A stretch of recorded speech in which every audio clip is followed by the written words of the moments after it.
Hanggang ngayon, yan, 30 years. Dito pa siya. 30 years na. Maganda yung babahay namin. Ito yung mga masisipag nagpupunta noon. Isa na dyan, si Jun Moleno. Si Jun, nakita mo ba si Jun? Barkada niya po yun. Oo nga. Nung nakakalakad siya, Oo. sumasama pa siya nung gaan ka. Nag-iikot. Nagkakampanya siya. Kasama siya. Nagkanda ubos na kayo.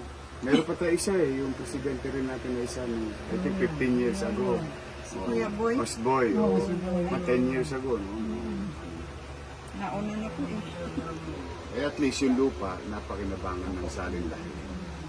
Sila yung mga masisipag nung araw. Pupunta sa akin yan, araw-araw. Ngayon, hanggang ngayon nahulugan namin.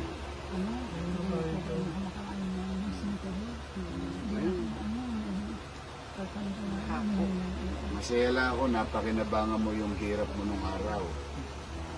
Yung pamilya mo, kahit pa paano. Papanatan sila. Puntahan ko lang yung event doon sa eskwelahan. Sa Perfecto. Bilis ng panahon. Kalahin niyo, 23 anyos lang ako noon. Ito mga kasama ko. Hindi naman napariwara yung hirap. Ingat ka, ha? Pare, lakad na ako. Ha?